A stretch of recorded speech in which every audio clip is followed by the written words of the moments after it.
The sun hung low over the prairie, a merciless copper disk that seemed to mock the lone figure stumbling across the cracked earth. Margaret Sawyer clutched her son to her chest, feeling his ribs through the threadbare shirt that hung loose on his small frame. Little Thomas, barely 4 years old, had stopped crying hours ago. Now he just lay limp in her arms, his breath coming in shallow gasps that terrified her more than any scream could. The dust kicked up by her worn boots settled on everything, her patched dress, her cracked lips, the child's pale face. 3 days.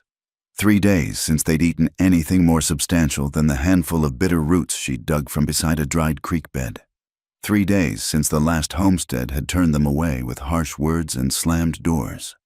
"Please, baby," she whispered, her voice hoarse from the dust and her own thirst.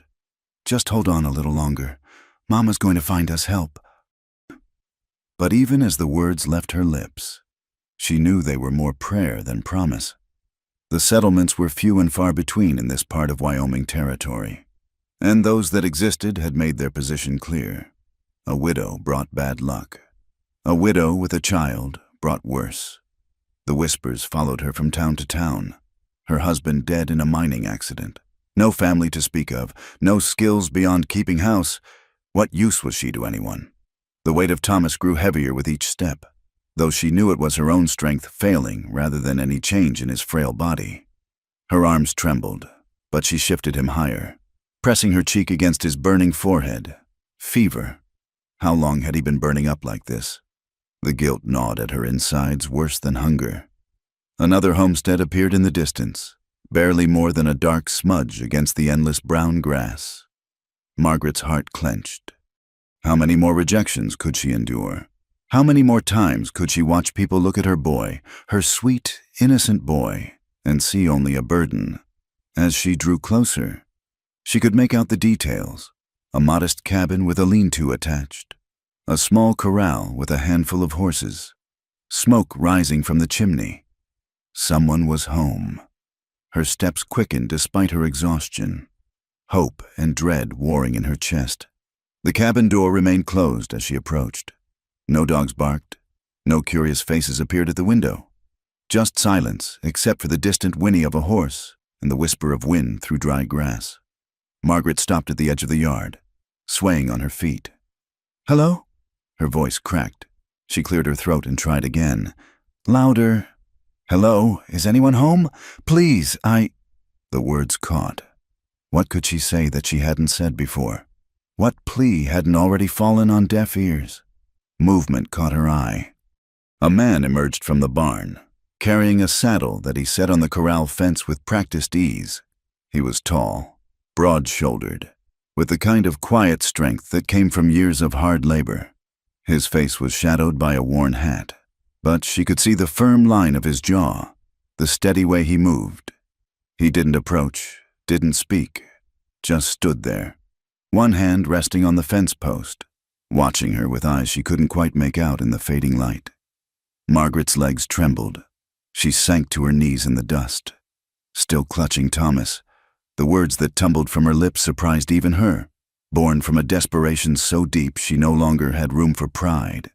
"Please, sir, I'll work. I'll do anything. Cooking, cleaning, tending animals. I don't need wages. I don't need anything for myself. Just shelter for my boy. Food for him. I'll be your servant, your slave if need be. I'll sign papers. Her voice broke entirely. "He's dying." "My boy is dying, and I can't watch it happen. Please." The silence stretched between them, heavy as the heat. The man, Ethan Brooks, though she didn't know his name yet, remained motionless. Margaret couldn't read his expression in the growing shadows, couldn't tell if her plea had moved him at all. Her arms tightened around Thomas, feeling the shallow rise and fall of his chest.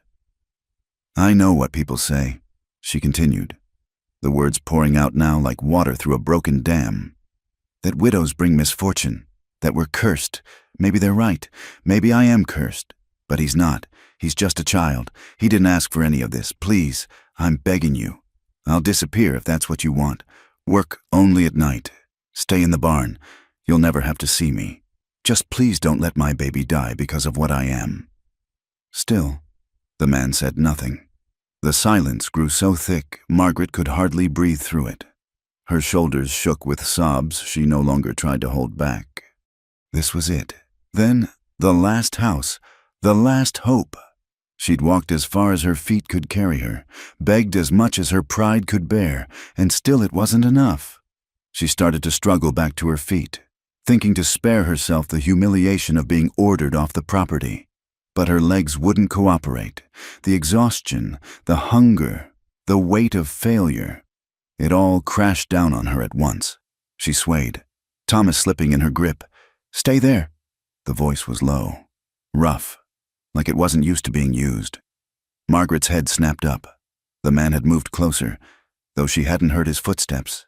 In the dying light, she could see his face better, weathered by sun and wind, with deep lines around eyes that looked older than the rest of him. There was no warmth in his expression, but no cruelty either. Just a kind of weary assessment. He turned and walked toward the cabin. For a moment, Margaret thought he was going inside to get a gun, to run her off like others had. But he stopped at the door, looked back over his shoulder. "Come on, then." Margaret blinked, certain she'd misheard. "Sir? You want shelter or not? Can't very well work if you're passed out in my yard." She struggled to her feet, legs shaking so badly she nearly fell again. The man, Ethan, made no move to help her, just held the door open. And waited. Margaret stumbled forward, each step an effort of will. The cabin was sparse but clean. A single room with a curtained alcove that probably held a bed. A stone fireplace, cold now in the summer heat. A rough table with 2 chairs. A shelf with a few dishes and supplies. Everything spoke of a man who lived alone and liked it that way. "Set the boy there." He nodded toward a pile of blankets near the fireplace. "I'll heat some water." Margaret laid Thomas down gently, her hands reluctant to let him go even for a moment. He stirred slightly, a weak whimper escaping his lips. She smoothed his hair back, feeling the heat radiating from his skin. "What's wrong with him?" Ethan's voice came from behind her. He'd moved to the stove, setting a pot of water onto heat. "Fever, hunger, I don't know what else. He hasn't kept anything down in days, even when we had food to give him." "When did you last eat?" The question caught her off guard. 3 days ago, maybe 4. He grunted, turning to rummage in a cupboard. "Can't help the boy if you collapse." "Sit. I should sit." The authority in his voice brooked no argument. Margaret found herself sinking into one of the chairs, her body grateful for the support even as her mind reeled. This wasn't how it was supposed to go. She'd offered to be his servant, his slave. He was supposed to set terms, make demands, establish her place. Instead, he was heating water and pulling items from his shelves with efficient movements. "Sir, I meant what I said outside." We'll discuss that later." He set a cup of water in front of her. "Drink, slow." The water was warm, with a slightly metallic taste, but to Margaret it might as well have been finest wine. She forced herself to sip slowly, though every instinct screamed at her to gulp it down. Ethan returned to Thomas, kneeling beside the boy with a dampened cloth. His large hands were surprisingly gentle as he wiped the child's face and neck. Thomas's eyes fluttered open briefly, unfocused and glassy. "Mama? I'm here, baby." Margaret started to rise, but Ethan waved her back. "Finish the water. I've got him." She watched, something tight in her chest loosening slightly, as this strange, silent man tended to her son with a competence that spoke of experience. He worked without fuss, without the reluctant charity she'd encountered elsewhere. When the water on the stove was warm, he mixed something into it. Herbs, she thought, and brought it over in a small cup. "Help me sit him up. He needs to drink this." Together they propped Thomas up, Margaret supporting him while Ethan coaxed small sips past the boy's cracked lips. Most of it dribbled down his chin, but some made it down his throat. When they'd gotten as much into him as they could manage, they laid him back down. "Now." Ethan stood, joints popping audibly. You need food. Nothing fancy, but it'll keep you upright. Sir, please, I need to know. What are your terms? What do you want from me? He paused in his movement toward the stove. Back to her. I want you to stop calling me sir. Name's Ethan. And I want you to eat something before you fall over. Rest is negotiable after that.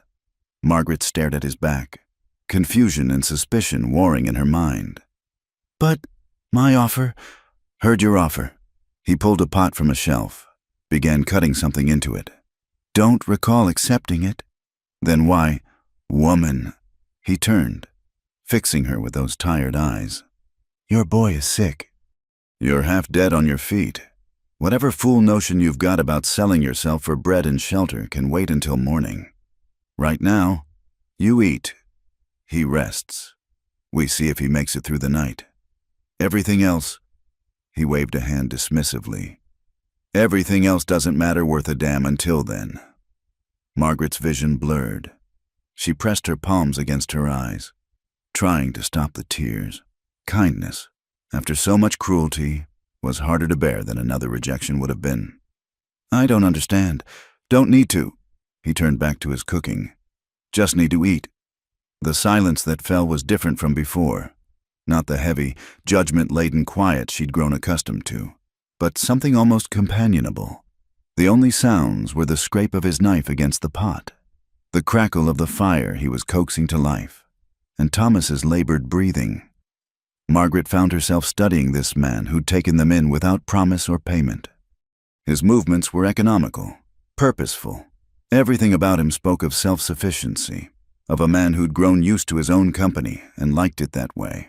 So why had he opened his door? As if sensing her scrutiny, he spoke without turning. Got questions, might as well ask them. Why didn't you turn us away? Didn't see the point. Everyone else did. I'm not everyone else.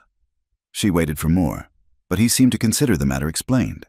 The smell of whatever he was cooking began to fill the small space. Nothing fancy, as he'd said, but to Margaret's empty stomach it smelled like a feast. Do you have children? The question slipped out before she could stop it. His hand stilled for just a moment. No. A wife? No. The shortness of his answers should have discouraged further questions, but something in Margaret needed to understand this man who'd shown them mercy when no one else would. Have you always lived alone? He turned then, bowl in hand. You always ask this many questions? Heat flooded her cheeks. I'm sorry, I didn't mean to pry. Wasn't a complaint. He set the bowl in front of her, some kind of stew, thick with vegetables and what might have been rabbit. Just an observation. Eat. Margaret lifted the spoon with trembling hands. The first bite nearly made her moan. Simple fare, but hot and filling. She forced herself to eat slowly, mindful of her shrunken stomach.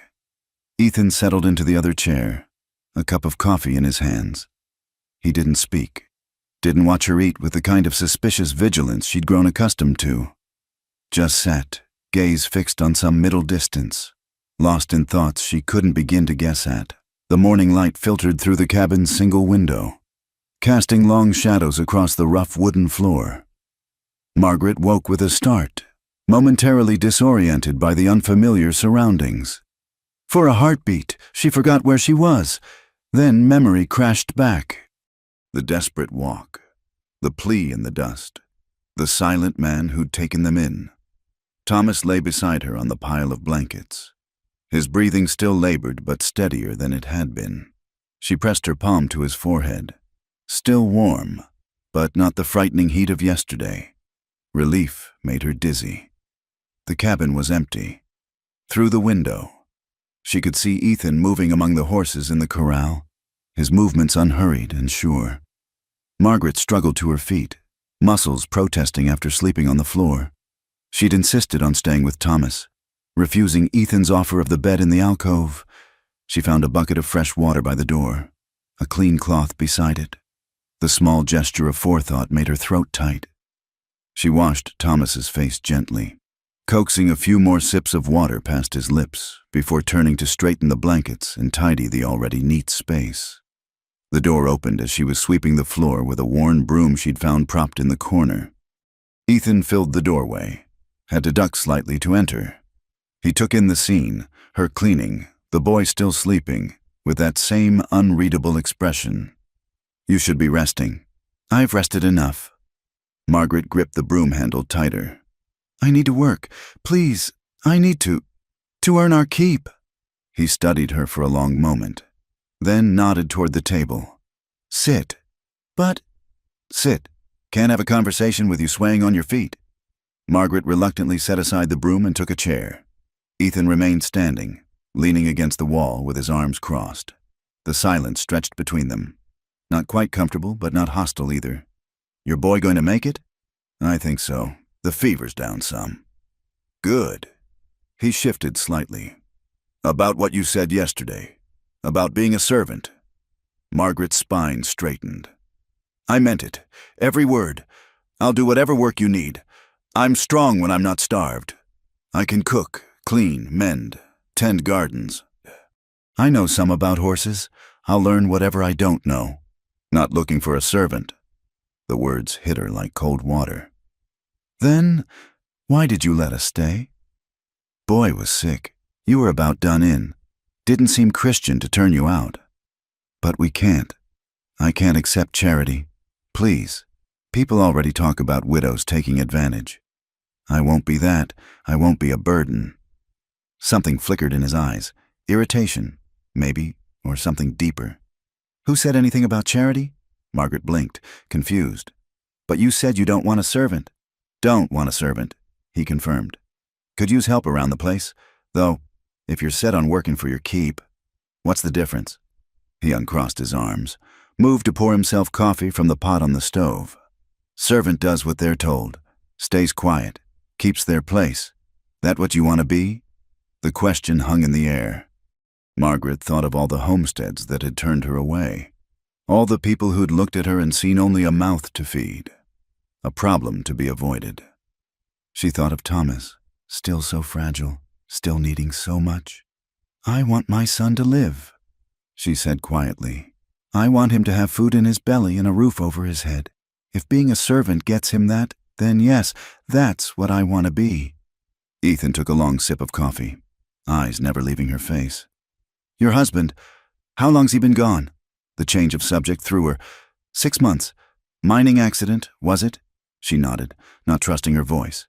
"And his people? Your people? His family's back east. They never approved of the marriage. My family—" She shrugged. "I left home young. We lost touch.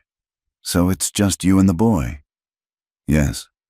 He set down his cup, moved to the window. Outside, the horses milled about, tails swishing at flies. The morning was already growing hot, promising another scorching day. "I've been running this place alone for 3 years," he said finally. "It's not much, but it's mine. Raise horses, mostly.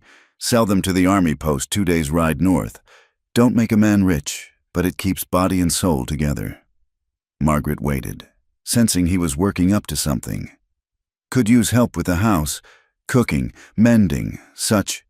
Garden needs tending. I've let it go to seed. But I'm not looking to own anyone. Not looking for someone who jumps when I speak or asks permission to breathe. You want to work. Work. You want to leave when the boy's better. Leave. But none of this servant nonsense. I don't understand. Why would you— what do you get out of it?" He turned from the window. And for the first time, she caught a glimpse of something beneath the stoic exterior. Loneliness. Maybe. Or just the weight of too many solitary years. "Place gets quiet," he said simply. "Wouldn't mind some noise for a change." Before Margaret could respond, Thomas stirred on his makeshift bed. A weak cry escaped his lips, not the desperate sound of yesterday, but the normal fussing of a child waking hungry. "Mama?" She was beside him in an instant, gathering him into her arms. "I'm here, baby. I'm right here." His eyes, when they opened fully, were clearer than they'd been in days. "Hungry." Tears sprang to Margaret's eyes. Such a simple word, but it meant he was fighting, meant his body was trying to heal. We'll get you something to eat, sweetheart. Don't you worry. Ethan was already moving, pulling items from his shelves. Got some broth left from last night. Start with that. See if he keeps it down. He heated the broth while Margaret held Thomas, rocking him gently and murmuring nonsense words of comfort. When Ethan brought the cup over, he didn't try to take charge as he had the night before. Instead, he handed it to Margaret and stepped back, letting her coax the liquid past her son's lips. Thomas managed nearly half the cup before turning his face away. Already, his eyelids were growing heavy again. "That's good, baby," Margaret whispered. "You rest now. Get strong." As she settled him back on the blankets, Ethan spoke quietly. "There's a lean-to off the back of the cabin. Not much, but it's got a bed and walls. You and the boy can have it. We couldn't. You could and you will. Can't have you sleeping on the floor if you're going to be working. Speaking of which," he moved to a peg by the door, took down a faded dress and apron. They've been hanging there a while. Might fit better than what you've got on. Anyway," Margaret looked down at her own dress, torn and stained from the road. The gesture, the dress, the room, the careful way he said, "They've been hanging there a while," told her more than any words could have. Some other woman had worn these clothes, slept in that lean-to. Someone who was gone now. "Thank you," she said softly. He nodded, already turning away. "I'll be with the horses. You get settled, then come find me. I'll show you what needs doing." He was out the door before she could reply, leaving her standing there with the dress in her hands and a strange feeling in her chest. Not quite hope. She'd learned better than to hope too quickly. But something close to it, something that whispered maybe, just maybe, they'd found more than shelter in this quiet place. Margaret looked down at Thomas, sleeping peacefully for the first time in days. Then she looked around the simple cabin that might, if she was careful, become something like home, at least for a while. She allowed herself one moment of relief, one moment to let her shoulders drop and her guard lower. Then she straightened, moving to change into the borrowed dress. There was work to be done, a place to earn, and for the first time in 6 months, that felt like possibility rather than burden. The dress fit well enough, though it hung loose on her underfed frame. The fabric was soft from years of washing, comfortable in a way her own patched dress had never been. She folded her old clothes carefully, not ready to discard them. They were all she had left of the life before. Outside, the morning was already growing fierce. Ethan was in the corral, running his hands down a mare's leg, checking for heat or swelling. He looked up as she approached, taking in the borrowed dress without comment. "Know anything about horses?" he asked. "Some. My father kept a few, before." She trailed off, not wanting to delve into that history. "Good enough. This one's favoring her left front. Think she picked up a stone. Need to check her hoof." He showed her how to lift the horse's foot, how to use the pick to clean it out. His hands guided hers at first, calloused and sure. Margaret tried not to notice the warmth of him standing close, the patient way he corrected her grip. "There," she said, pulling out a small, sharp stone. "That was bothering you, wasn't it, girl?" The mare snorted, stamping the freed hoof with apparent relief. Ethan stepped back, something that might have been approval in his expression. "Got 6 more that need checking. Then there's grain to measure out, water troughs to fill. After that, we'll see about the garden." It wasn't a question, wasn't an order, just a laying out of what needed doing, leaving her to decide how to respond. Margaret found herself nodding. "I can do that. Figured you could." They worked in companionable silence as the sun climbed higher. Ethan didn't hover, didn't watch her with the suspicious eyes she'd grown accustomed to from others. He went about his own tasks, trusting her to handle what he'd shown her. By the time they stopped for the midday meal, Margaret's arms ached and her back protested. But it was a good ache, the ache of useful work, of purpose. She'd forgotten how that felt. Thomas was awake when they entered the cabin, sitting up on his own and looking around with bright, curious eyes. "Mama, where are we?" We're staying with Mr. Brooks for a while. Sweetheart, he's been very kind to us. Thomas studied Ethan with the frank curiosity of childhood. Are you a cowboy? Something like that, Ethan replied, his voice gentler than Margaret had heard it. I want to be a cowboy, Thomas announced, when I'm not sick anymore. That's so? A ghost of a smile played at the corner of Ethan's mouth. Well, cowboys need to eat. Think you can manage some bread? The boy nodded eagerly, and Margaret felt another piece of the tight knot in her chest loosen. They ate simply: bread, dried meat, water from the well, but Thomas kept it all down, even asked for more. As Margaret cleared the dishes, Ethan spoke quietly. He's a strong boy. He is, she agreed, pride and relief coloring her voice. Takes after his mother, I expect. The unexpected compliment made her cheeks warm. She busied herself with the dishes, unsure how to respond to kindness after so many months of suspicion and rejection. The lean-to, Ethan continued, as if he hadn't just paid her a compliment. Needs cleaning out. Haven't been back there in a while, but it's yours if you want it. We want it, Margaret said quickly. And thank you for everything. I know you said no servant talk, but I need you to know. I know, he cut her off, but not unkindly. You've made that clear enough. Now stop thanking me and go get that room sorted. Boy needs a proper bed. Margaret nodded, gathering Thomas up despite his protests that he could walk. She carried him around to the back of the cabin, finding the door Ethan had mentioned. The lean-to was small but sturdy, with a narrow bed, a washstand, and hooks on the wall for clothes. Dust covered everything, and cobwebs draped the corners. But Margaret could see its potential. More than that, she could see the care that had gone into building it. This wasn't servants' quarters thrown up grudgingly. This was a room built with thought, with intention. As she set Thomas on the bed and began to clean, Margaret found herself wondering again about the woman who'd worn the dress, who'd slept in this bed. Ethan's wife, sister. The questions burned on her tongue, but she sensed they were not hers to ask. Not yet. By evening, the room was clean, the bed made with fresh blankets Ethan had provided without being asked. Thomas was asleep again, worn out from the excitement of being awake and eating. Margaret stood in the doorway, looking back at the small space that was theirs. At least for now. It suits you. She startled, not having heard Ethan approach. He stood a respectful distance away, hat in hand. The room, he clarified. It's good to see it used again. The weight of unspoken story hung between them. Margaret chose her words carefully. Whoever she was lucky to have this, to have someone who cared enough to build it for her. Something shifted in his expression, there and gone too quickly to read. Get some rest. Tomorrow we tackle the garden. Going to need your back strong for that. He turned and walked away before she could respond, his figure disappearing into the growing dusk. Margaret watched him go, then stepped into their new room and closed the door gently behind her.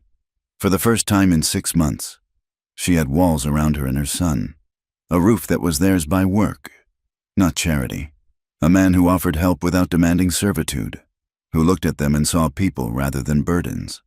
It wasn't the life she'd planned, wasn't the future she'd dreamed of when she'd married and set out west with such hope. But as she lay down beside Thomas, listening to his steady breathing, Margaret thought it might be enough. More than enough. It might be the beginning of something new.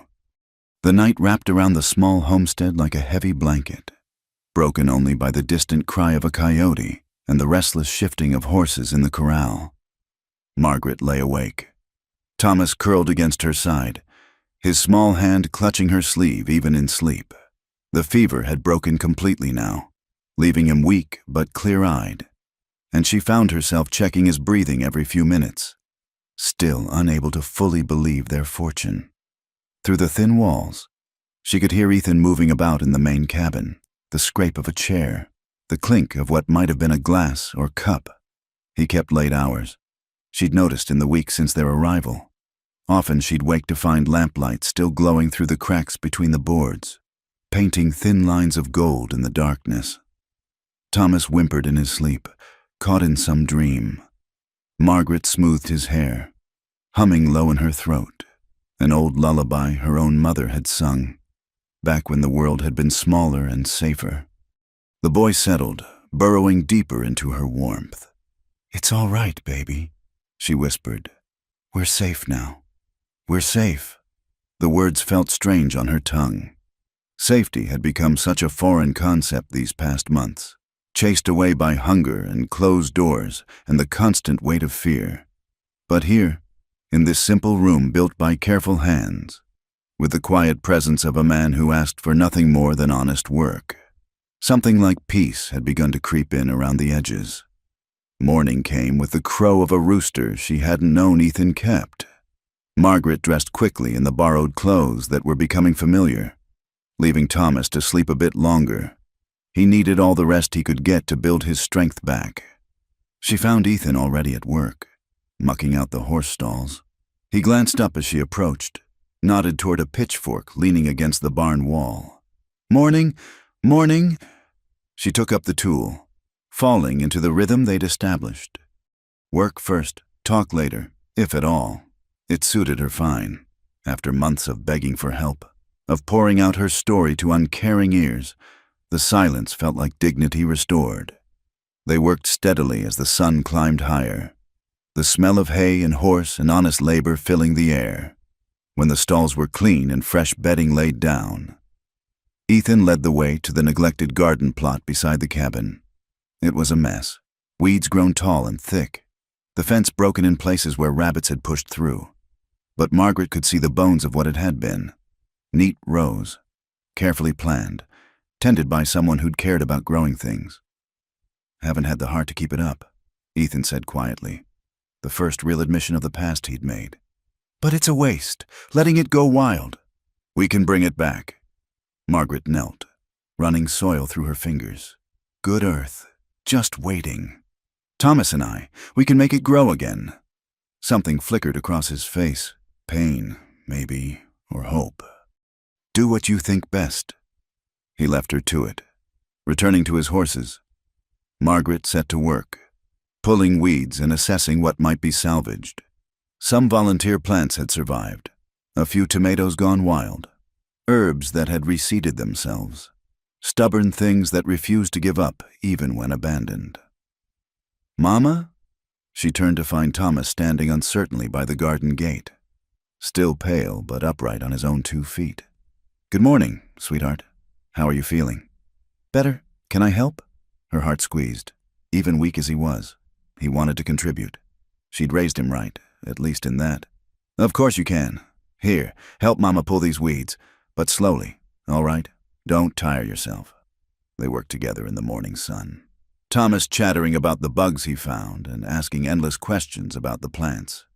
His energy flagged quickly, and Margaret settled him in the shade with strict instructions to rest.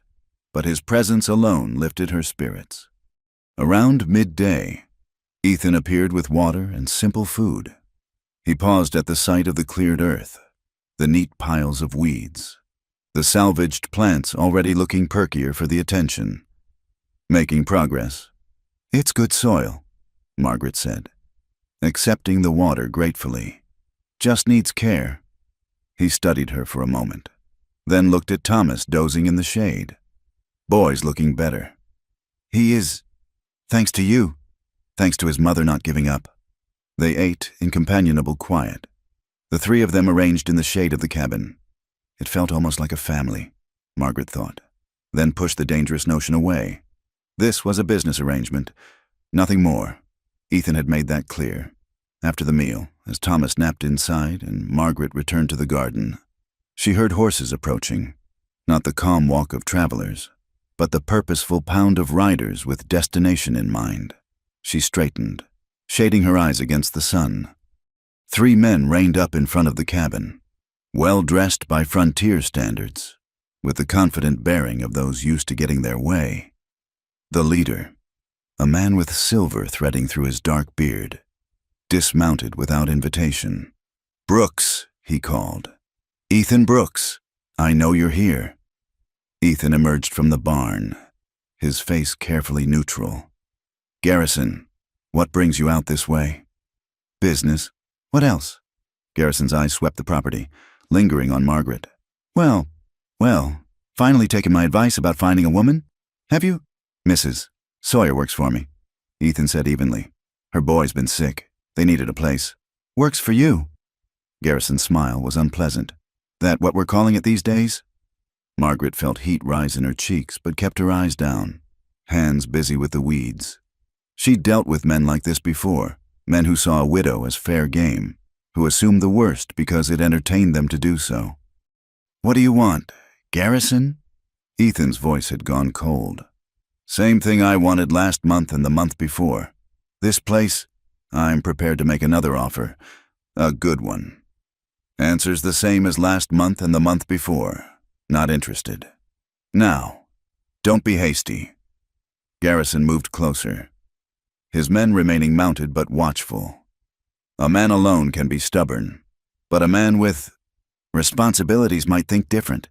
Women and children need things, nice things, security, more than a broken-down horse ranch can provide. We're done here. Ethan took a step forward, placing himself between Garrison and the garden. Get off my land. Your land for now. Garrison's smile widened. But things change. Brooks, accidents happen. Stock goes missing. Wells go dry. A smart man recognizes when it's time to cut his losses. The threat hung in the air like smoke. Margaret's hand stilled on the weeds, every instinct screaming danger. She'd seen what men like this could do when they wanted something. A smart man also knows when to leave well enough alone, Ethan replied. His hand hadn't moved to the gun at his hip, but something in his stance suggested he could have it out and firing before anyone could blink. We understanding each other? For a long moment, the two men stared at each other. Then Garrison laughed, stepping back toward his horse. Clear as day. But think about it, Brooks. Offer won't stand forever. And that boy, he glanced toward the cabin where Thomas slept. Shame for a child to grow up in such uncertain circumstances.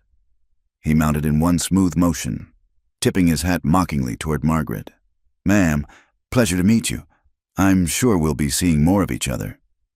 They rode off in a cloud of dust, leaving silence in their wake. Margaret realized she'd been holding her breath and let it out slowly. I'm sorry, she said quietly. If my being here has caused trouble, you being here's got nothing to do with it. Ethan's voice was rough. Garrison's been after this place since Mary died. Thinks he can pressure me into selling. Mary. The name slipped out so naturally. Margaret almost missed it. But there it was, a piece of the puzzle, freely given in a moment of anger. He seems the type to make good on his threats. Maybe. Ethan turned to look at her fully.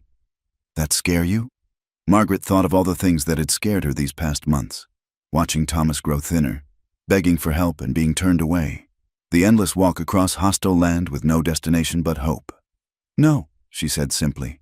Not anymore. Something shifted in his expression. Respect, maybe. Or recognition. Good, because I meant what I said. This is my land. Nobody's running me off it. What does he want it for? Water rights. I've got the best spring in 50 miles. He wants to charge the other ranchers for access. Control the whole valley. Ethan spat in the dust. Over my dead body. The phrase sent a chill through Margaret despite the heat. Men like Garrison often took such statements as challenges rather than deterrents. Should we do anything to prepare? Ethan studied her for a long moment. Can you shoot? No. Then tomorrow we add that to your lessons. He started back toward the barn, then paused. And Mrs. Sawyer, you and the boy aren't causing any trouble. Want to be clear on that? Garrison would be sniffing around whether you were here or not. Least now I've got an extra pair of eyes watching. He walked away before she could respond, leaving Margaret standing in the garden with dirty hands and a strange mixture of fear and determination in her chest. She'd fled one dangerous situation only to land in another.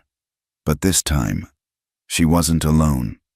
This time she had work to do, a man who treated her with respect, and a son who was getting stronger every day. She returned to the weeds with renewed vigor, clearing space for new growth. Whatever came next, they'd face it. They'd earned their place here with honest work, and would defend it if necessary. The thought should have terrified her.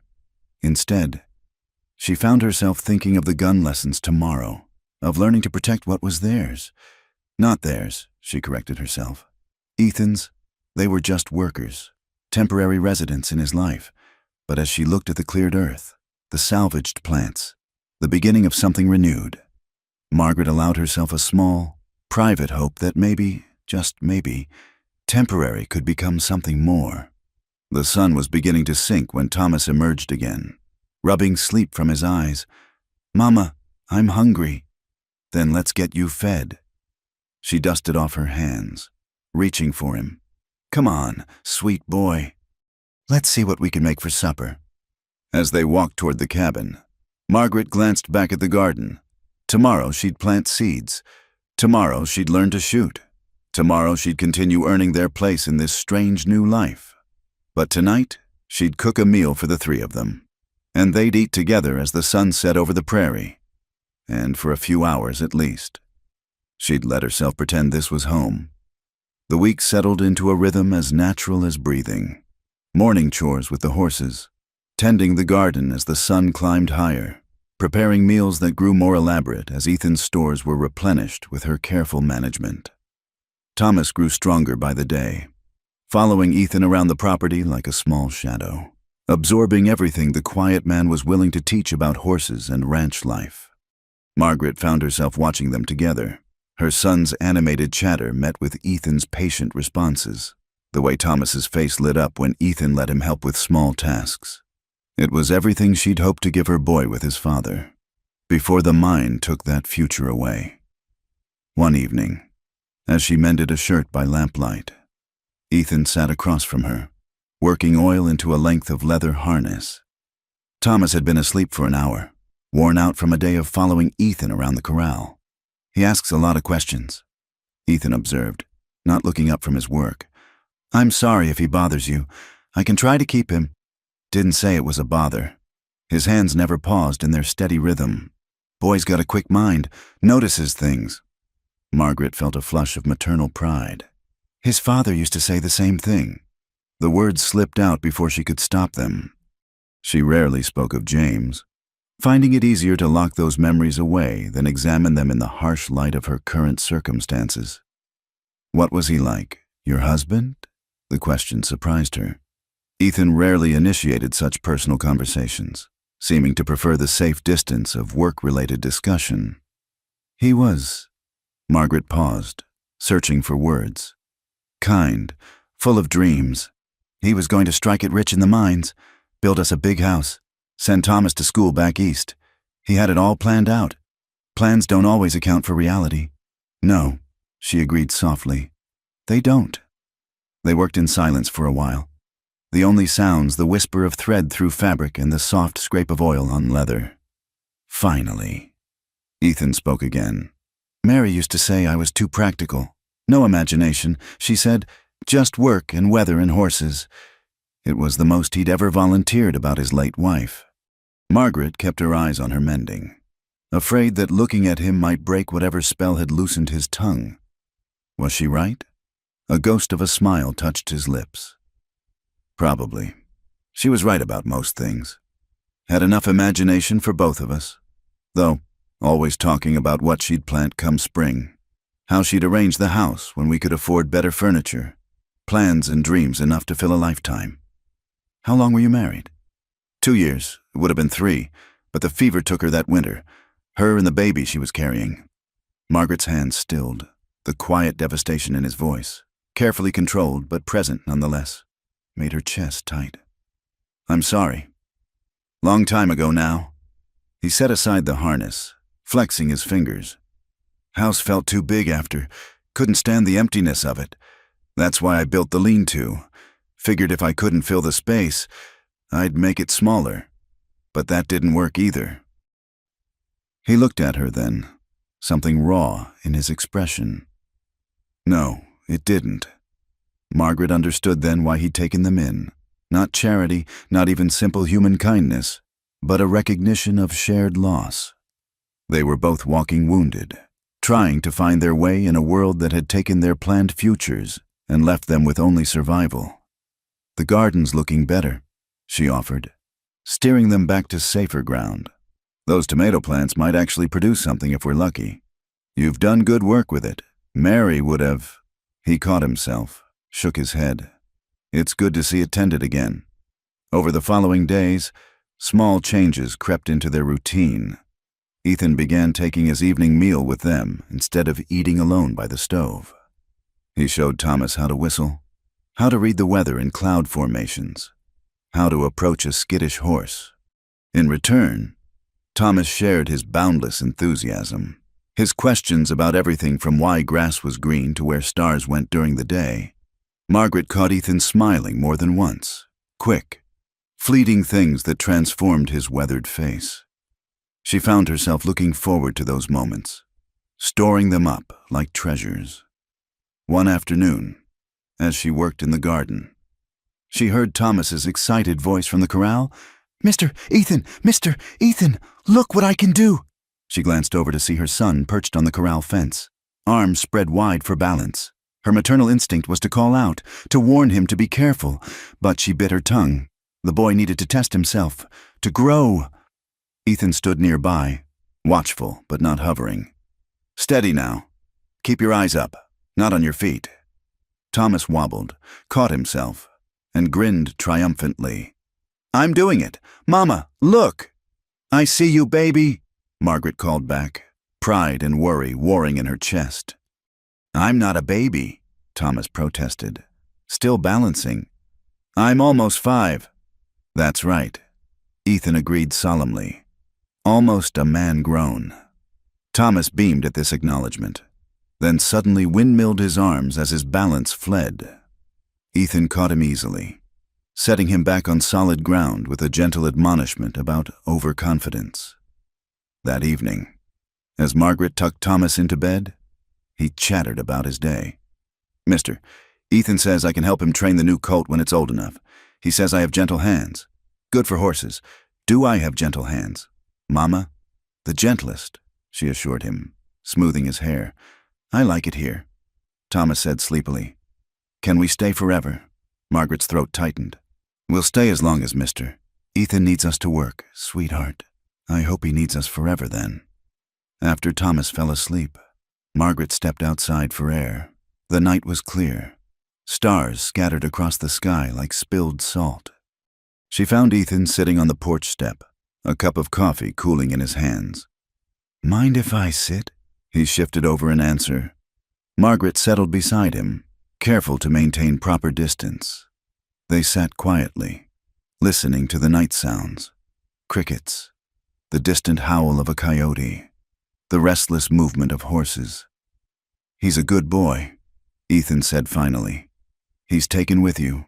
I haven't seen him this happy since." She trailed off. "Since his father died?" "Yes." Ethan took a sip of coffee, grimaced at its coolness. "I never thought about children. Mary wanted them, of course. Used to talk about filling the house with them. But I figured there was time. Always figured there was more time. We all do." "Suppose so." He glanced at her sideways. "You've done well by him. Not many women could have survived what you did, kept their child alive through it. I did what any mother would do." "No." His voice was firm. "You did more. I've seen plenty of folks give up when things got hard. You didn't." The praise warmed her more than it should have. She'd grown so used to being seen as a burden, a problem to be solved or avoided. That simple acknowledgement of her strength felt like water in the desert. "Mr. Brooks." "Ethan," he corrected. "Think we're past formalities by now." "Ethan?" The name felt strange on her tongue. Intimate somehow. "I want you to know how grateful. If you're about to thank me again, don't." But his tone was gentle. "You've more than earned your keep. Place hasn't run this smooth in years." They lapsed into silence again, but it was comfortable now, companionable. Margaret found herself studying his profile in the starlight, the strong line of his jaw, the way his hair fell across his forehead. He was handsome in a weathered way. carved by sun and wind and loss into something enduring. Garrison came by again today, Ethan said suddenly. While you were at the creek with Thomas. Margaret tensed. What did he want? Same thing. Made his offer higher this time. Seemed to think that would make a difference. Did it? He turned to look at her fully. What do you think? I think you're too stubborn to be bought. That what you think? That I'm stubborn? There was something almost teasing in his tone, a lightness she hadn't heard before. Margaret felt an answering smile tug at her lips. Stubborn as an old mule, my grandmother would have said. Your grandmother sounds like a wise woman. She would have liked you. The words hung between them, carrying more weight than she'd intended. Ethan looked away first, clearing his throat. Better get some sleep. Got that new colt coming tomorrow. Thomas will want to be up early to see it. Margaret took the dismissal for what it was, not rejection, but retreat from territory neither of them was ready to explore. She stood, brushing off her skirts. Good night, Ethan. Good night, Margaret. It was the first time he'd used her given name. She carried the sound of it with her back to the lean-to, where she lay awake far too long, replaying the conversation and wondering at the flutter in her chest when he'd said her name. The next morning brought excitement in the form of the promised colt, a beautiful bay with a white star on its forehead. Thomas was beside himself with joy, practically vibrating as Ethan led the young horse into the corral. Can I pet him, please, Mr. Ethan? Gently now. Let him smell your hand first. Margaret watched from the garden as her son carefully followed Ethan's instructions, his small face serious with concentration. The colt sniffed Thomas's outstretched hand, then nudged it, looking for treats. He likes me, Thomas exclaimed. Course he does. Animals can sense good people. Thomas glowed at the praise, and Margaret felt that dangerous warmth in her chest again. This was what she'd wanted for her son. Not just survival, but moments of joy, of learning, of being valued. As the days passed, she found herself settling deeper into the rhythm of ranch life. The garden began to show real promise. Tiny green shoots pushing through the soil. Her hands grew calloused but capable. Her body strong from good food and honest work. Thomas bloomed like the plants, brown from the sun and sturdy with health. And Ethan. Ethan remained a puzzle she was slowly learning to read. The way he watched her sometimes when he thought she wasn't looking. The careful distance he maintained even as he began to share more of himself in small ways. The gentleness he showed Thomas that spoke of a father's heart, even if he'd never had the chance to be one. Margaret knew she was walking dangerous ground. This was meant to be temporary, a shelter in the storm until she could find her feet. But with each passing day, leaving felt less like an eventuality and more like a loss she wasn't prepared to face. For now, though, she had this, the satisfaction of hard work, the joy of watching her son thrive, and the quiet companionship of a man who understood loss but hadn't let it break him. It was more than she'd dared hope for in those desperate days on the trail. It was, perhaps, the beginning of learning to hope again. The sound of approaching horses cut through the afternoon quiet like a blade. Margaret looked up from the washing, soapsuds still clinging to her hands, as 3 riders appeared on the horizon. Even from a distance, she recognized the lead figure, the confident posture, the expensive hat, the way he rode as if he owned the very ground beneath his horse's hooves. Thomas, she called, keeping her voice calm despite the alarm bells ringing in her head. Go inside, sweetheart. But Mama, now, Thomas. Something in her tone must have conveyed the urgency, because the boy scrambled down from his perch on the fence and ran for the cabin. Margaret dried her hands on her apron, watching the riders approach. Ethan was in the far pasture, working with the horses, too far to call without shouting, and she instinctively knew that showing fear would be a mistake. The riders reined up just outside the yard. Besides Garrison, there were 2 others, rough-looking men with gun belts worn low and easy, hired muscle. Margaret realized with a chill. Mrs. Sawyer. Garrison touched his hat brim in a mockery of courtesy. Looking lovely as always. Ranch life seems to agree with you, Mr. Garrison. She kept her hands clasped in front of her, resisting the urge to reach for the rifle she knew Ethan kept just inside the door. Mr. Brooks isn't here at the moment. Oh, I know exactly where Brooks is. Garrison dismounted, handing his reins to one of his men. Thought it might be nice to have a private chat with you. Woman to man, so to speak. Margaret's skin crawled at his tone, but she held her ground. I don't think we have anything to discuss. Now, that's where you're wrong.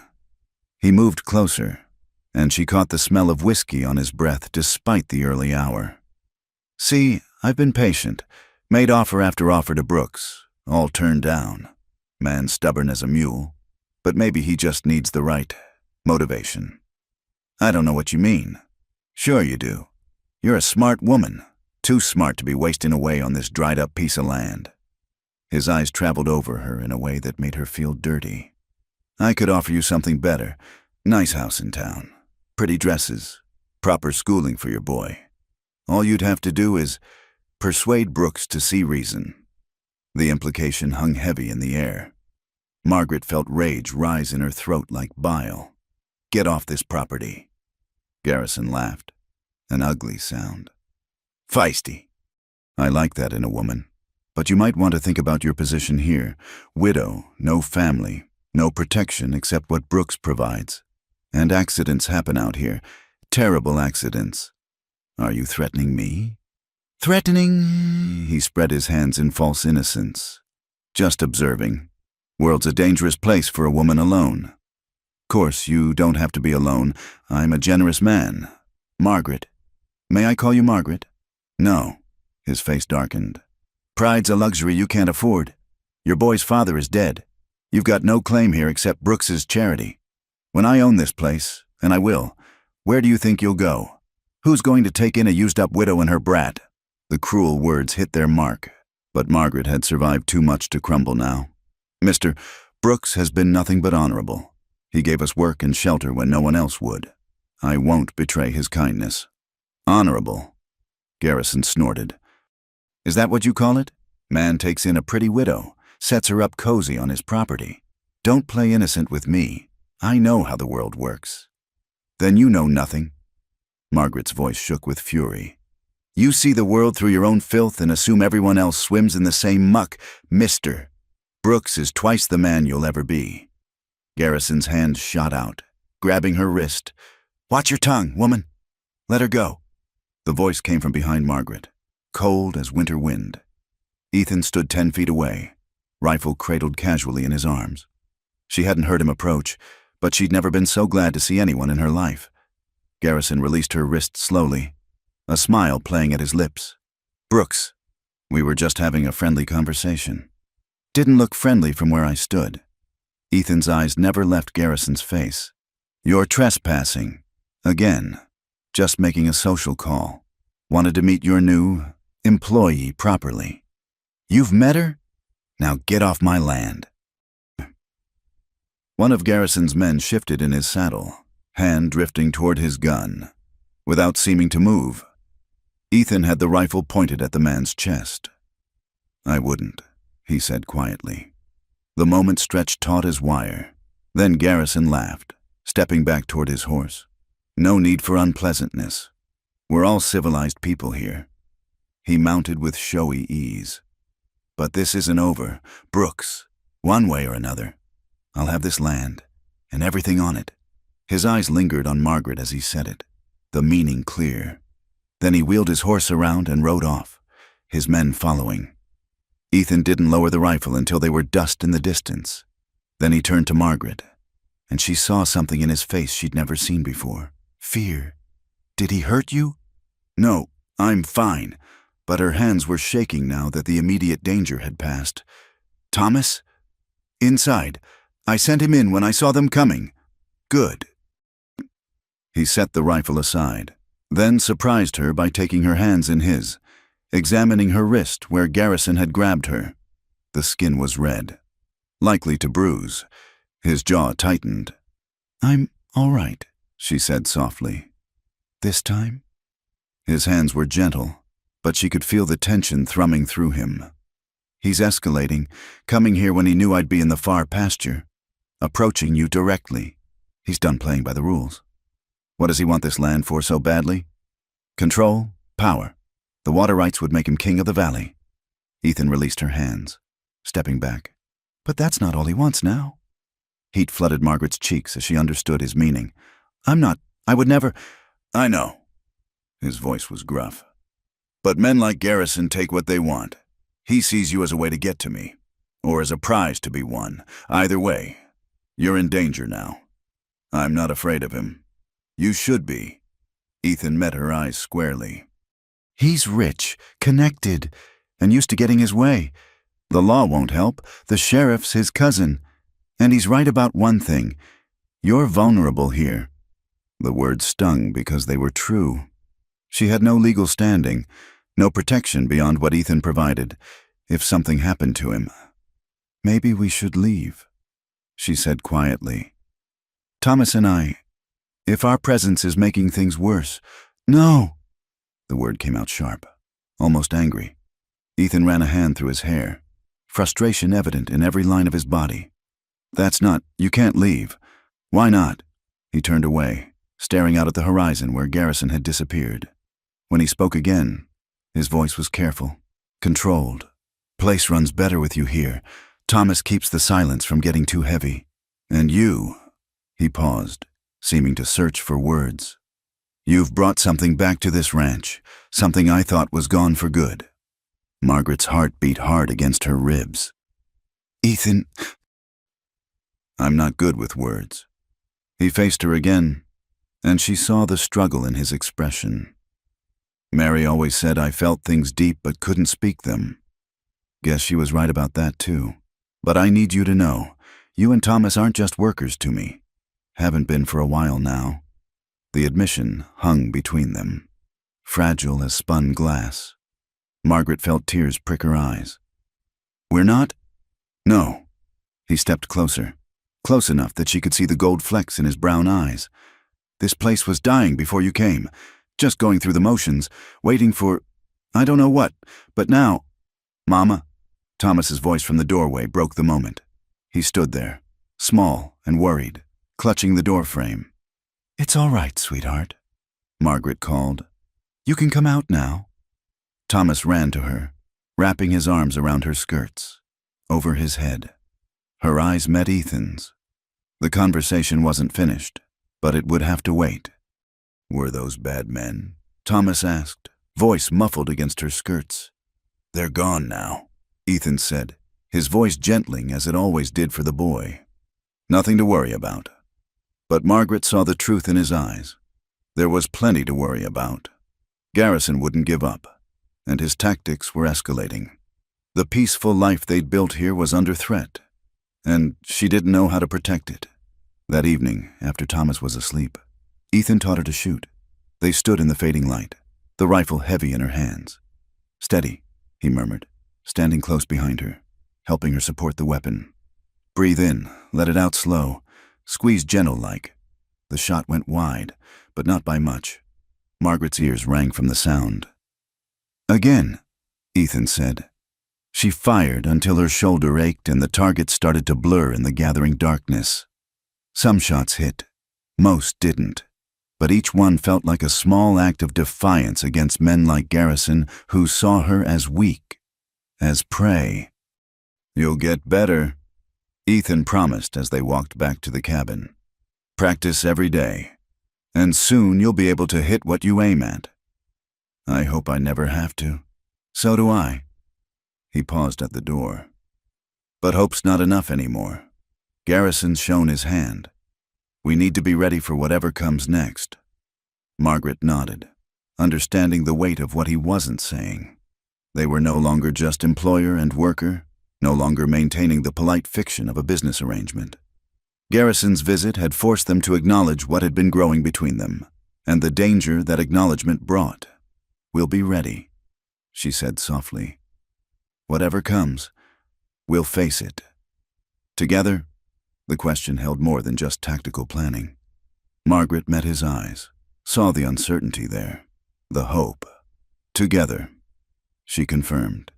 He nodded once, then disappeared into the night, leaving her standing in the doorway.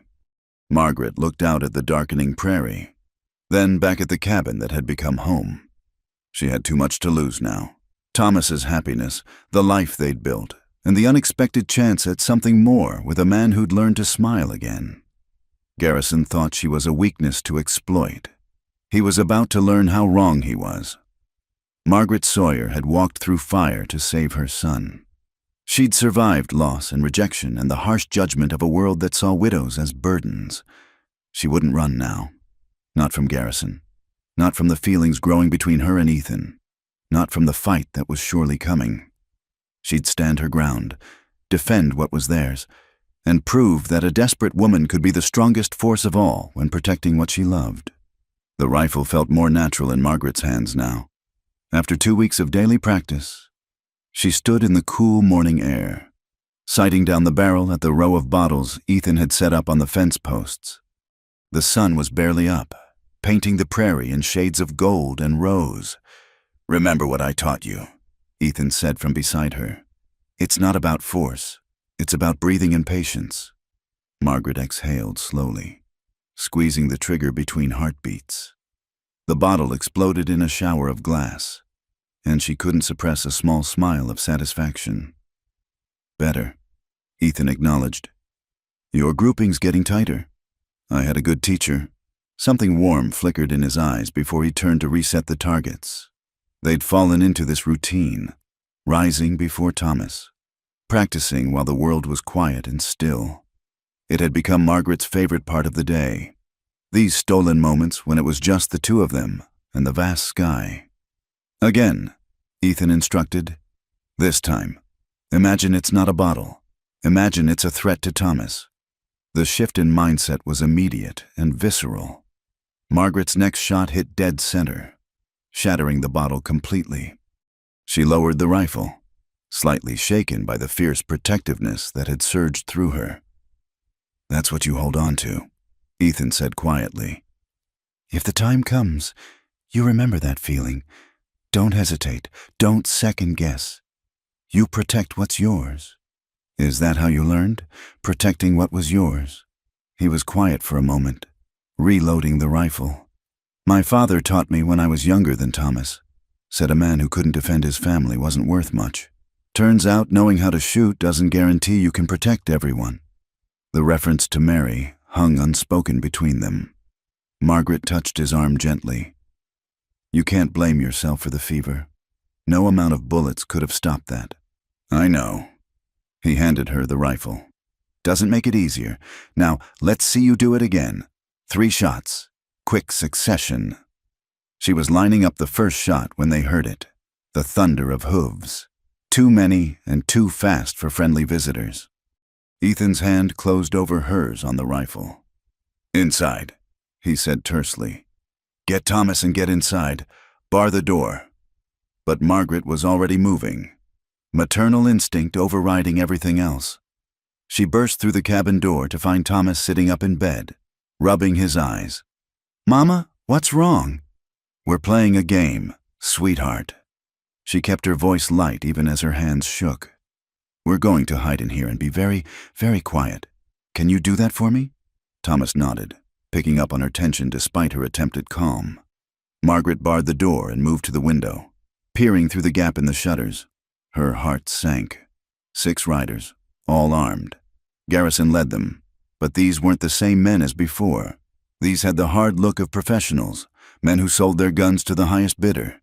They spread out as they approached, cutting off escape routes with practiced efficiency. Ethan stood alone in the yard, rifle held casual but ready. He looked impossibly outnumbered. "Brooks!" Garrison called out, staying safely behind his hired guns. "Let's discuss this like civilized men."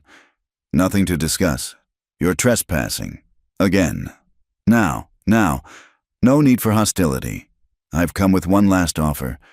More than fair, considering. Not interested." Garrison sighed theatrically. "I was afraid you'd say that. See, the thing is, I've already started telling folks I bought this place. Be embarrassing to go back on that now. Bad for business." That's your problem, not mine. Oh, but it is your problem. Garrison's voice hardened. Because I've invested too much in this to walk away empty-handed. So here's what's going to happen. You're going to sign over the deed, take the money I'm offering, and ride out. Today. No. I was hoping you'd say that. Garrison nodded to his men. Boys, Mr. Brooks seems to have forgotten his manners. Maybe you can help him remember. Two of the gunmen dismounted, hands hovering near their weapons. Ethan didn't move, but Margaret saw his weight shift slightly, preparing. Wait! Her voice carried clearly as she stepped out of the cabin. Thomas's hand clutched in hers. She'd made the decision in a split second. Ethan couldn't face 6 men alone, but maybe she could change the odds. Margaret, get back inside. Ethan's voice was sharp with fear. Well, Garrison's smile was predatory. Mrs. Sawyer, and the boy. This is becoming quite the family gathering.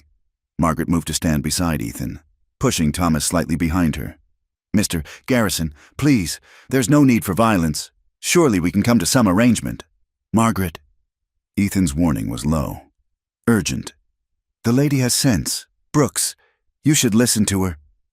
Garrison dismounted, confident now with his men backing him. In fact, I'll sweeten the deal. You sign over the property, and I'll see that Mrs. Sawyer and the boy are taken care of. Set them up nice in town. The widow won't have to scrape by anymore. The answer is no, Margaret said clearly. Garrison's smile faltered. I wasn't asking you, woman. But you should be. She stepped forward, keeping Thomas behind her. You think I'm weak, something to be bargained over. You're wrong. I've walked through worse than you to get here.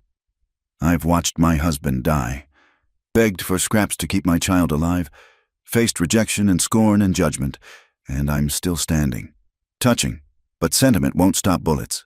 No, Margaret agreed. But this might. She raised the rifle she'd grabbed from inside the cabin, aiming it steadily at Garrison's chest.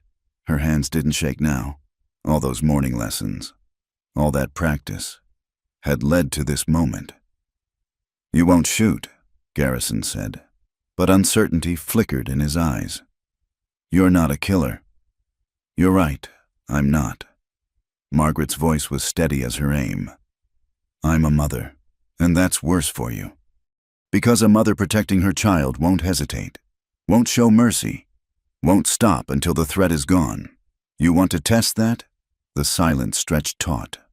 One of Garrison's men shifted, and Ethan's rifle swung to cover him. Interesting standoff, Garrison observed, trying to reclaim his swagger. But you're still outnumbered. Numbers don't mean much when the first shot will drop you. Ethan said calmly. My money's on her aim. She's been practicing. Mama? Thomas's small voice broke the tension. Are these the bad men? Yes, baby, Margaret said without taking her eyes off Garrison. But they're leaving now. Aren't you, Mr. Garrison? For a long moment, nobody moved. Then Garrison laughed, but it sounded forced. You've got spirit, Mrs. Sawyer. I'll give you that. But this isn't over. One woman with a rifle doesn't change the facts. I want this land, and I'll have it. Then you'll have to go through me, Margaret said simply.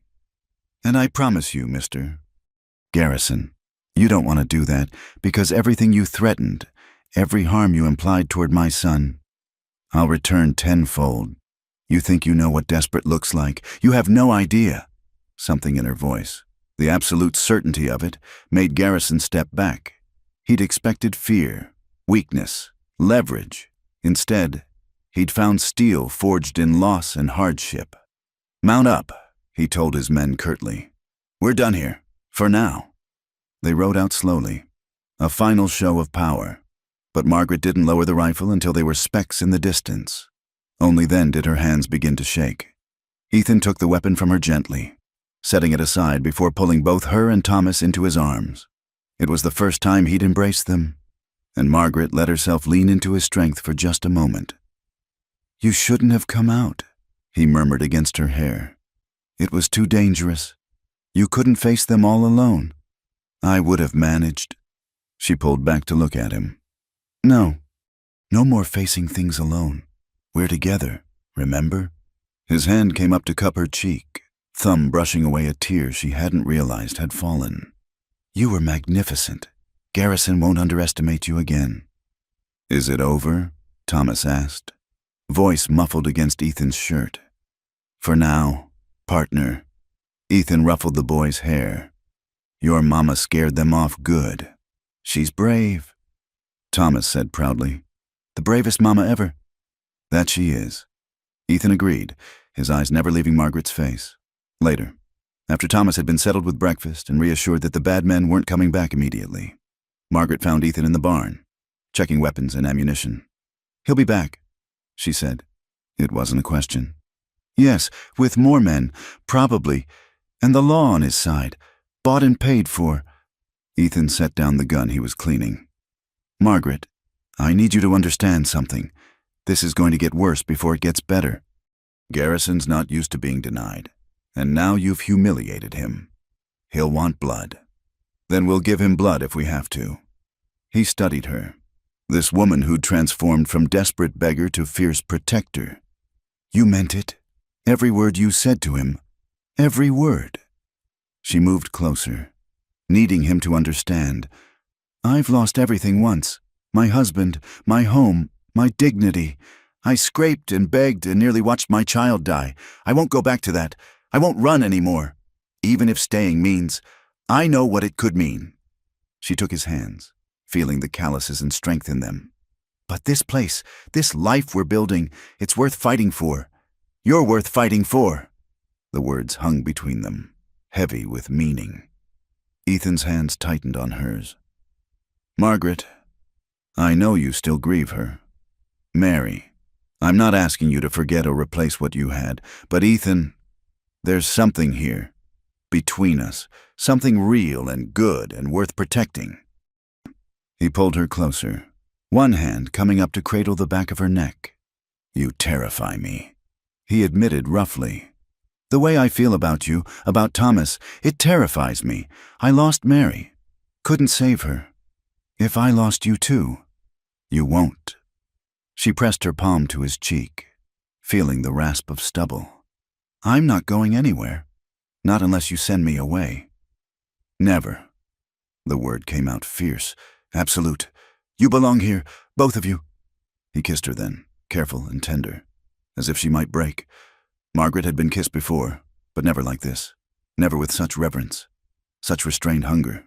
When they parted, both were breathing unsteadily. What happens now? She whispered. Now we prepare. Garrison will lick his wounds. Plan his next move. We need to be ready. He pressed his forehead to hers. But we'll face it together. All of it. Together. She agreed. Outside, Thomas's laughter rang out as he played with the barn cats. Inside, two people who'd thought love was behind them found hope in each other's arms. And somewhere in the distance, storm clouds gathered on the horizon, promising trials to come. But for this moment, in the quiet sanctuary of the barn, Margaret allowed herself to believe they could weather whatever came. She'd found something worth fighting for. A home, a future, a man who saw her strength instead of her status. Garrison thought he could break them with threats and numbers. He was about to learn that some things couldn't be bought or bullied away.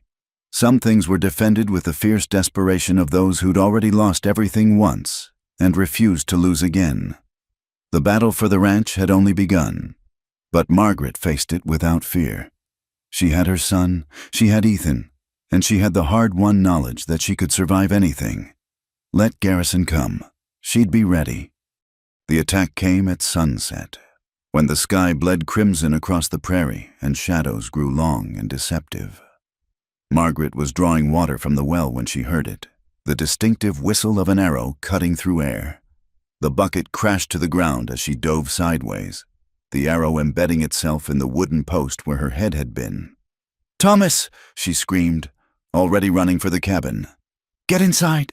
The boy, playing with his wooden horses on the porch, froze for a heartbeat before scrambling through the door. Margaret could hear Ethan shouting from the barn, then the crack of his rifle. They came from 3 directions at once, A dozen men, maybe more, their faces masked with bandanas. Not Garrison's usual hired guns, but rougher stock. Men who'd do anything for the right price and sleep sound after. Margaret burst through the cabin door, slamming it behind her and dropping the heavy bar into place. Thomas huddled in the corner, eyes wide with terror. "Under the bed, sweetheart, now!" She grabbed the rifle from its place by the door, checking the load with hands that had grown steady through weeks of practice. "Mama?" Under the bed. "Thomas, don't come out no matter what you hear." The window glass exploded inward as a rock sailed through. Margaret pressed herself against the wall, risking a glance outside. Muzzle flashes lit up the growing darkness like deadly fireflies. She could see Ethan pinned down behind the water trough, returning fire methodically. A man rushed the cabin door. Margaret didn't think, didn't hesitate. The rifle bucked against her shoulder, and the man spun away with a cry. Bile rose in her throat, but she pushed it down. No time for weakness now. More glass shattered. Smoke began to curl under the door. They'd set fire to something, probably the lean-to. Margaret's heart clenched at the thought of their small sanctuary burning. But she couldn't defend it, could only defend what mattered most. "Brooks!" A voice called out. "Not Garrison, someone rougher. Give up the land and we'll let the woman and kid go." Ethan's answer was another rifle shot. Margaret smiled grimly. He knew as well as she did that these men wouldn't leave witnesses. The smoke grew thicker. They were trying to burn them out. Margaret coughed, eyes streaming. As she moved to the back window, 2 men were creeping along that side, clearly planning to catch anyone who fled the smoke. She took careful aim, remembering Ethan's lessons. Breathe, squeeze. The first man dropped. The second dove for cover, cursing. "Mama, I'm scared." Thomas's voice, muffled from under the bed. "I know, baby. Be brave just a little longer." The front door shuddered under a heavy impact. They were using something as a battering ram. Margaret knew the bar would hold for a while, but not forever. She needed a plan. Through the window, she saw Ethan make a break from the trough to the barn. 2 men went down under his fire, but she saw him stagger. Hit! Her heart clenched, but he kept moving, disappearing into the barn's shadow. Another impact on the door. The wood groaned. Margaret made her decision. "Thomas, listen to me." She knelt by the bed. "When I tell you, you run to the root cellar. Remember where Mr. Ethan showed you? You get in there, and you don't come out until me or Mr. Ethan comes for you. Promise me." "I don't want to leave you. Promise me, Thomas." "I promise," he whispered. The door splintered. Margaret grabbed her son, half carrying him to the back door. She yanked it open, firing one-handed at the shadow that loomed there. The man fell back with a curse. "Now, run!" Thomas ran, his small legs pumping across the yard toward the cellar. Margaret lay down covering fire, keeping the attackers' heads down. She saw him yank open the cellar door and disappear inside. Relief flooded through her. Then pain exploded across her ribs as a bullet found its mark. She gasped, stumbling back into the cabin. Warm wetness spread across her side. The front door gave way entirely. Men poured through, and Margaret knew she couldn't hold them all. She retreated to the bedroom, slamming that door and bracing a chair under the handle. It would buy seconds. No more. Through the window, she saw something that made her heart soar. Ethan, bloodied but upright, emerging from the barn atop his horse. Not retreating, charging. He came like an avenging angel, rifle firing from horseback with deadly accuracy. The attackers, caught off guard by the mounted assault, scattered in confusion. Some fled outright, deciding the pay wasn't worth their lives. Margaret used the distraction to reload, though her hands shook now from blood loss. The bedroom door splintered. She raised the rifle one more time. The man who came through was the one who'd called out earlier, scarred face, cold eyes. He smiled at seeing her bloodied state. "Well, well, the widow's got teeth after all. Garrison said you were special. Not special enough to save you." Margaret gasped out. He laughed, stepping closer. "You're gut shot, woman. Even if you pull that trigger, you're done for. Maybe, but you'll still be dead." Something in her eyes must have convinced him she meant it. His smile faltered. Now, let's be reasonable. The shot was impossibly loud in the small room, but it wasn't Margaret's rifle that had fired.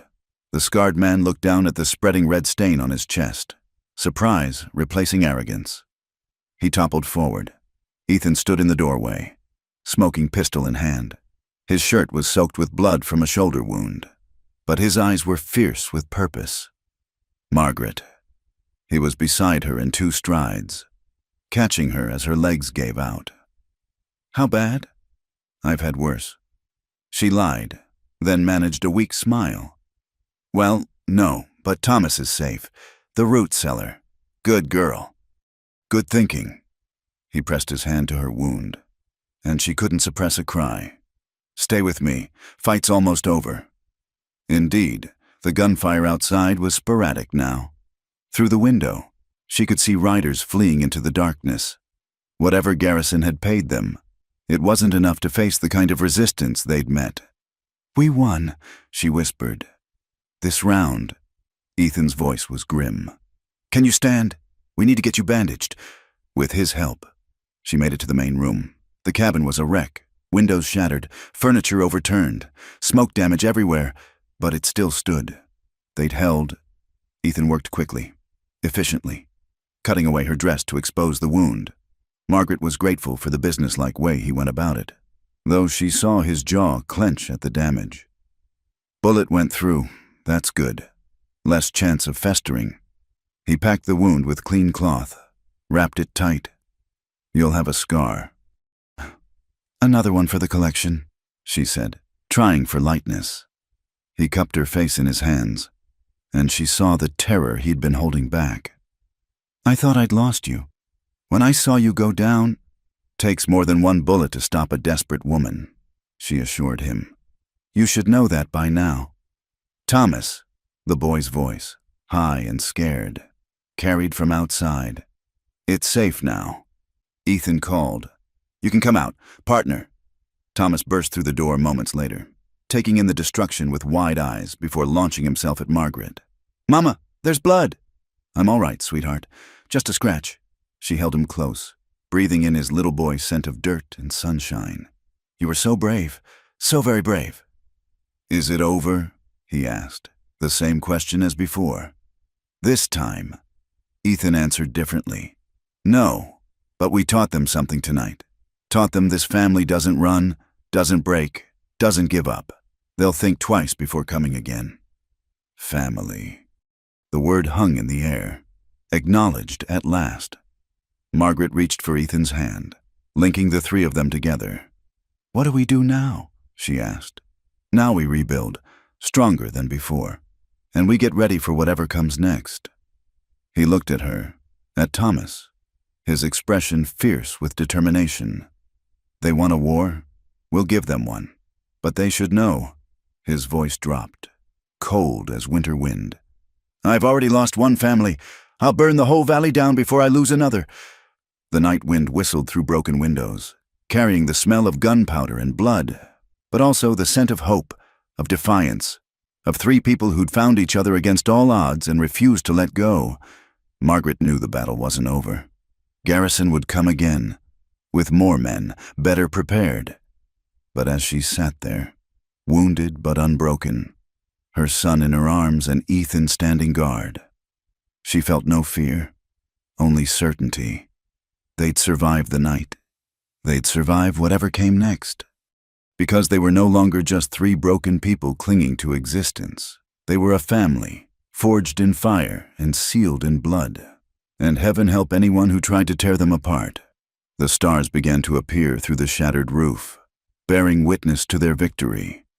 Tomorrow would bring new challenges, repairs to make, defenses to strengthen, wounds to heal. But tonight, they were together. Tonight, they were alive. Tonight, they'd won. Margaret leaned into Ethan's strength, felt Thomas's small heartbeat against her chest, and allowed herself one moment of pure gratitude. She'd come to this place as a beggar, desperate and alone. Now she was a warrior, defending what was hers with fierce determination. Garrison had expected to find weakness. Instead, he'd awakened something far more dangerous. A woman with everything to lose and the will to keep it. The war for the ranch would continue. But the battle for their souls, for their right to happiness despite all they'd lost, that battle was already won. In the distance, a coyote howled, wild and free. Margaret smiled, recognizing a kindred spirit. They were survivors, all of them, and survivors. She'd learned, were the most dangerous creatures of all when cornered. Let them come. She'd be ready. They all would be. Together. The morning after the attack dawned clear and bright, as if the prairie itself was trying to wash away the violence of the night. Margaret woke to sunlight streaming through the broken windows, her side throbbing with each breath. Ethan sat beside her bed, his shoulder bandaged, dark circles under his eyes from keeping watch. "You should have slept," she said softly. "Couldn't." His hand found hers, gentle but firm. "Had to make sure you were still breathing." "I'm tougher than I look. I know." His thumb traced circles on her palm. "But I've learned that the things we think are permanent can disappear in a heartbeat. I won't take chances. Not with you." Thomas stirred on his small cot, which Ethan had moved into the main room so they could all stay together. The boy had refused to leave Margaret's side, even in sleep. "We need to talk about what comes next," Margaret said. "Garrison won't stop. Not after last night." "No, he won't." Ethan's expression hardened. "Which is why I'm going to town today. Time to end this, one way or another." "Ethan, no, you're wounded, and so are you. Thomas nearly lost his mother last night. I won't let that happen again." He stood, moving to check his rifle. "I should have dealt with Garrison weeks ago. I let it go on too long, hoping he'd give up. That was my mistake." Margaret struggled to sit up, ignoring the fire in her side. "You can't face him alone. The sheriff is his cousin. The law won't help. I'm not looking for the law's help." The cold finality in his voice sent a chill through her. "What are you planning?" He turned to face her, and she saw the man he must have been before Mary, before loss gentled him. This was the frontier survivor, the one who'd carved a life from hostile land through sheer will. "I'm going to make him an offer he can't refuse, one way or another. This ends today." Before Margaret could protest further, horses sounded in the yard. Ethan had his gun in hand instantly, moving to the window. Then his shoulders relaxed slightly. "It's Ben Cooper, from the Double Bar Ranch." Margaret knew the name, one of the other ranchers in the valley. Ethan went out to meet him, and she could hear their voices through the broken window. "Heard you had some trouble last night," Cooper said. "Some. Also heard you held them off. You and that woman of yours. She's not—" Ethan paused. "What do you want, Ben?" "To talk sense. Garrison's been squeezing all of us, using his water control like a weapon. We've put up with it because fighting him alone meant losing everything. But last night—" Cooper shifted in his saddle. "Last night proved maybe we don't have to fight alone. More horses approaching." Margaret counted at least 4 more riders. Through the window, she could see other ranchers gathering, men who'd kept their heads down, played it safe. Until now. "What are you proposing?" Ethan asked carefully. "We're proposing that Vincent Garrison has worn out his welcome in this valley," said another voice, Jack Morrison from the Circle M. "Man who sends night riders to burn out families, threaten women and children. That's not business. That's war. And if it's war he wants," Cooper added. "Maybe it's time he learned this valley stands together." Margaret felt hope bloom in her chest. They weren't alone. They'd never been alone, just separated by fear and Garrison's manipulations. "I'm riding to town," Ethan said. "Going to have a final conversation with Garrison." "Then you won't ride alone," Cooper declared. "We all got stakes in this now." Within an hour, a dozen men had gathered. Word had spread through the valley like wildfire. The widow and the rancher had stood against Garrison's hired guns and won. It was possible. He could be beaten. Margaret insisted on going, despite Ethan's protests. "You're wounded," he argued. "You should rest." "So are you. Besides," she looked him straight in the eye, This is my fight too. I won't hide while you risk everything. Mama's coming? Thomas asked, worry clear in his young voice. No, sweetheart, Mama needs to… Mama's coming, Margaret interrupted gently. Because sometimes, Thomas, we have to stand up to bullies, even when we're scared, especially when we're scared. They made a strange procession riding into town. Ranchers who'd been divided now united. A wounded woman who refused to stay down, and a man who'd found something worth fighting for again. Garrison was holding court in the saloon, as was his custom. He looked up as they entered, his smile faltering at the sight of so many together. Gentlemen, he said carefully, and Mrs. Sawyer, to what do I owe this pleasure? Ethan stepped forward. In his hand was a leather portfolio, the deed to his ranch. You want my land, Garrison? Fine, let's discuss terms. Garrison's eyes lit with greed. Finally come to your senses. Good man, I'm prepared to be generous. My terms? Ethan cut him off. You buy my ranch for triple your last offer. Cash, paid immediately to Mrs. Sawyer for her and the boy's future. Then you leave. Tonight. Never set foot in this valley again. Leave? Garrison laughed. Why would I leave when I'm about to control the water rights? Because, Cooper stepped forward. If you don't take his offer, you'll be dealing with all of us, every ranch in this valley, standing together. Your cousin the sheriff can't arrest us all. Your hired guns can't burn us all out. We're done being divided.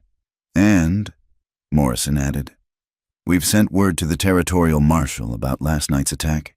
He should be here in 2 days. Man's got a reputation for being hard to buy. Garrison's face had gone pale, then flushed with rage. You can't threaten me. I own this town. No, Margaret said quietly, stepping out from behind Ethan. You own fear. You trade in intimidation, but fear only works when people stand alone. We're not alone anymore. She moved closer, and Garrison instinctively backed up. This woman he'd dismissed as weak, who'd begged to be a servant, now stood before him, transformed. Last night, your men put a bullet through me, she continued. It hurt. But you know what? I've been hurt before. Lost my husband, nearly lost my child, lost everything I thought mattered, and I survived. We all have. Every person in this room has faced loss, hardship, pain, and we're still here. She smiled, and there was something in it that made Garrison step back again. You think you're strong because you have money, connections, hired guns, but that's not strength. Strength is a 4-year-old boy hiding in a root cellar, trusting his mama to keep the bad men away. Strength is a man who lost his wife but opens his heart again. Strength is neighbors standing together when standing alone would be easier. Pretty words. Garrison sneered, but his voice lacked conviction. But words won't stop me from… The sound of Ethan cocking his rifle was very loud in the sudden silence.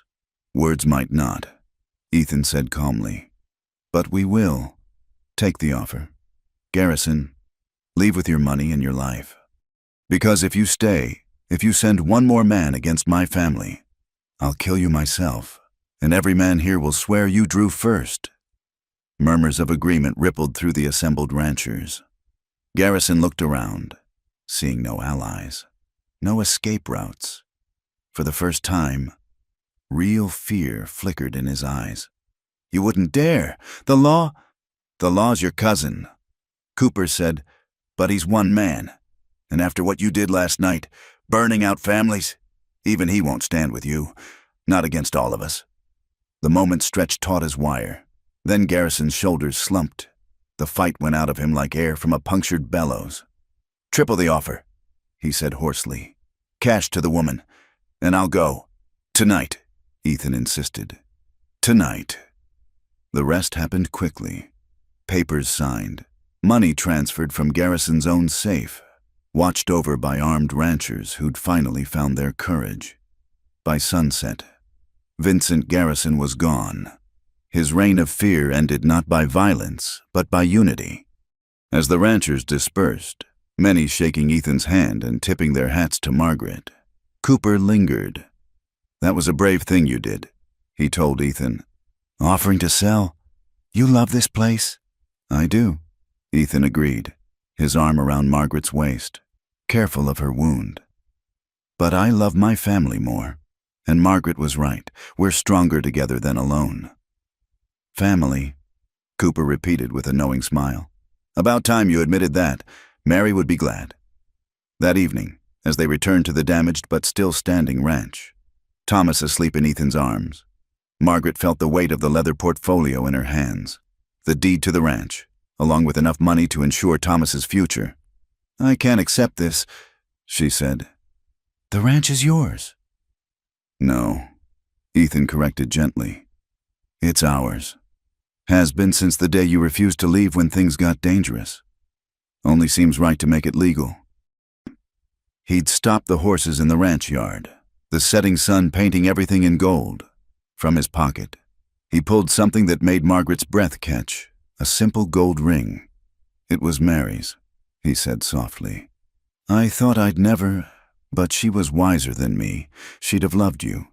Margaret loved how you brought life back to this place, how you gave me a reason to fight again. Ethan? I'm not good with words.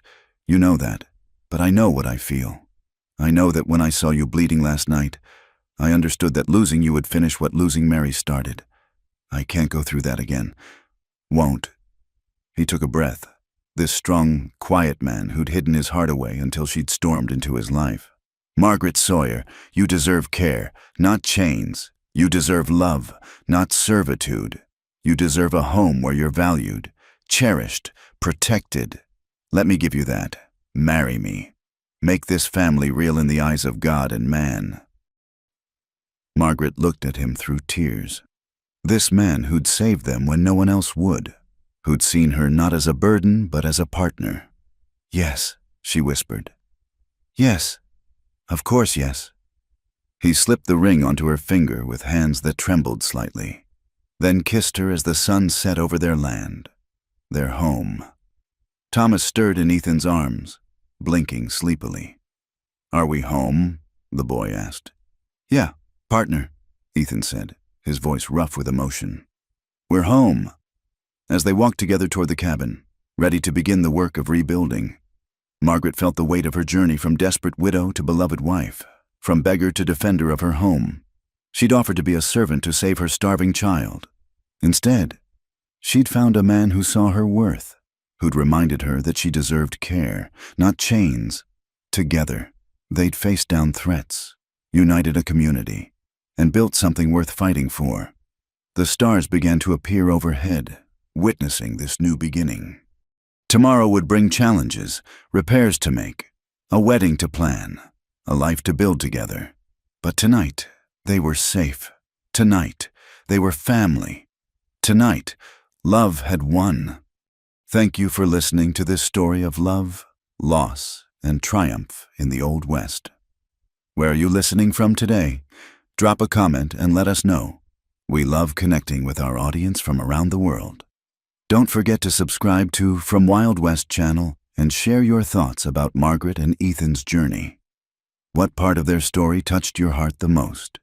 We'd love to hear from you.